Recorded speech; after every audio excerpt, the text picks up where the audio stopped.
Last episode में हमने देखा था कि जूयून ने टॉम को क्लियर कर लिया होता है, जिसके बाद उसे सोने और चांदी की कुल्हाड़ी मिल जाती है और टॉम क्लियर करने के बाद जूयून की एक और स्किल एक्टिवेट हो जाती है जो कि टॉम एक्टिवेशन होती है। ये देख जूयून काफी खुश हो जाता है और कहता है कि अब मुझे बस एक और स्किल एक्टिवेट करनी है टॉम राइडर बनने के लिए। तभी वहां लिंडा और कियोशी आ जाते हैं। जूयून उन्हें देखकर एक पत्थर के पीछे छुप जाता है और कहता है कि ये तो मेरी उम्मीद से पहले आ गए। वहीं कियोशी लेक में एक बॉटल फेंक देता है। कियोशी आपको अभी भी लगता है कि उस लेक में रिलिक्स मौजूद हैं। ये देख लिंडा कियोशी से कहती है, ये तुम क्या कर रहे हो?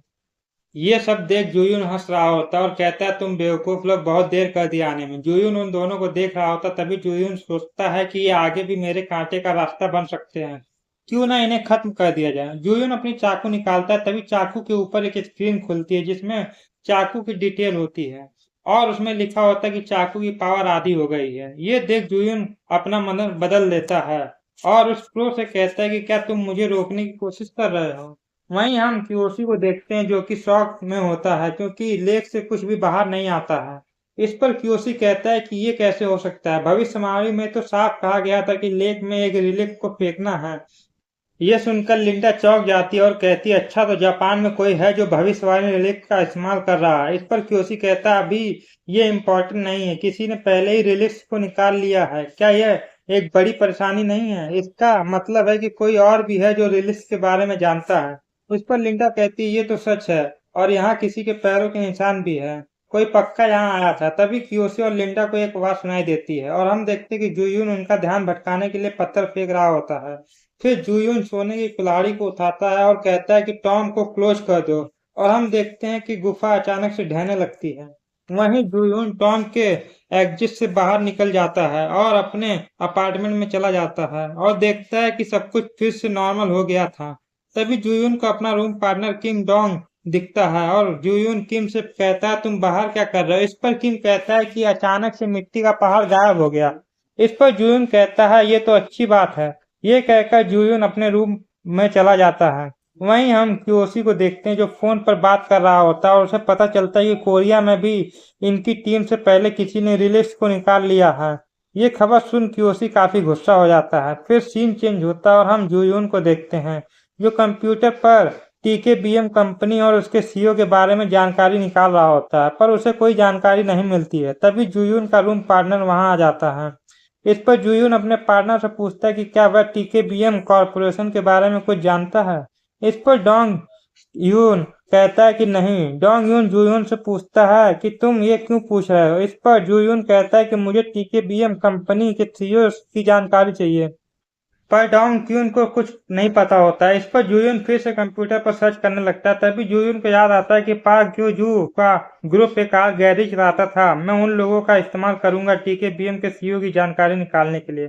फिर सीन चेंज होता है और हम पार्क क्यू जू के आर्ट गैलरी को देखते हैं जो कि बंद होता है, पर उसके अंदर कुछ लोग होते हैं जिसमें से एक का नाम यूंग नीम होता है।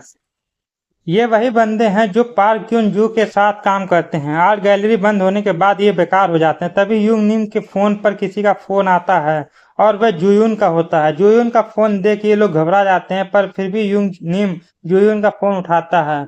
फोन उठते ही जूयून कहता है, तुझे फोन उठाने में इतनी देर कैसे हो गई। इस पर यूंग नीम जूयून को गाली देने लगता है और कहता है कि तेरी हिम्मत कैसे हुई मेरी बहन और भाई को जेल भिजवाने की। इस पर जूयून कहता है, चुप हो जा और मेरी बात ध्यान से सुन। मैं तुम लोगों को एक काम दे रहा हूँ। मैं चाहता हूँ कि तुम लोग माइडस में जाओ।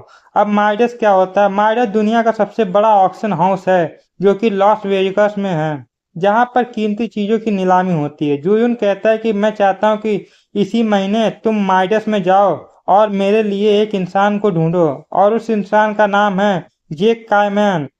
जूयून हमें बताता है कि जैक कायमैन टाइजून का साथी है और अगर मैंने जैक को ढूंढ लिया तो टाइजून की जानकारी भी मिल जाएगी। जूयून ह्यूंग नीम से कहता है कि अगर तुम उसे नहीं ढूंढ पाए तो फिर तुम हमें जानते ही हो और अगर तुमने मुझे गलत इन्फॉर्मेशन दी तो मैं तुम्हें मार डालूंगा।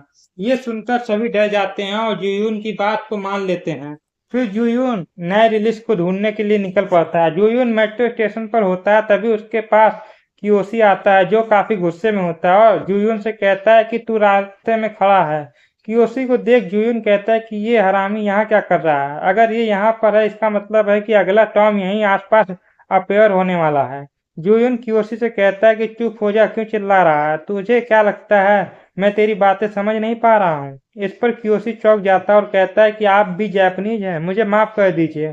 फिर जूयून हमें बताता है कि लिंग्विस्टिक स्किल का यूज करके वह जापानीज बोल रहा होता है। तभी जूयून क्योशी से कहता है, तुम क्या बोल रहे हो, मुझे तो सिर्फ कोरियन आती है। जूयून क्योशी को बहुत परेशान करता है। तभी क्योशी और जूयून को अजीब सा महसूस होता है, जैसे पूरा इलाका हिल रहा हो। ये देख जूयून समझ जाता है कि टॉम किसी भी वक्त अफेयर होने वाला है और जूयून वहां से खिसक लेता है। तभी क्योशी को एक फोन आता है जिस पर क्योशी कहता है कि टॉम बस अपीयर होने वाला है। तभी क्योशी के साथ जो फोन पर बात कर रहा होता है क्योशी को बताता है कि मुझे तुम्हें कुछ बताना है। हमें अभी एक भविष्यवाणी मिली है कि जिस कोरियन लड़के ने गोल्ड और सिल्वर कुल्हाड़ी को हासिल किया है वह तुम्हारे आसपास ही है। ये सुनकर क्योशी के होश उड़ जाते हैं। तभी फोन पर बात कर रहा आदमी क्योशी से कहता है कि और एक भविष्यवाणी है जो मुझे समझ नहीं आ रहा है, और उसमें कहा गया है कि तुम्हें अल्कोहल से बचकर रहना है। तभी कियोशी को याद आता है कि जोहोन ने उसके ऊपर बियर फेंक दी थी। अब कियोशी समझ जाता है कि भविष्यवाणी में जिस लड़के की बात हो रही है वह जूयून है। कियोशी जूयून को ढूंढने के लिए उसके पीछे जाता है। वहीं हम जूयून को देखते हैं जो टॉम अपीयर होने वाली जगह पर होता है। तभी वहां क्योशी आ जाता है और जूयून पर बंदूक तान लेता है और कहता है, हिलना मत वरना गोली मार दूंगा। इस पर जूयून कहता है, तुम फिर आ गए। तभी क्योशी जूयून से कहता है कि अपना बैग खोलो जल्दी से, पर जूयून उसकी बात को इग्नोर कर देता है जिस पर क्योशी गुस्सा हो जाता है। तभी जूयून को कई सारी स्क्रीन दिखने लगती है जिसमें वार्निंग का मैसेज होता है और लिखा होता है कि तुम्हारी तरफ एक इंटेंस ऑरा आ रहा है। तभी जूयून के पैरों के नीचे से तेज रोशनी निकलने लगती है और हम देखते हैं कि एक टॉम अपीयर हो जाता है।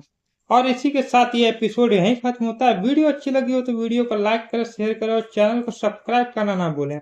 मिलते हैं इसके अगले एपिसोड में, तब तक के लिए धन्यवाद।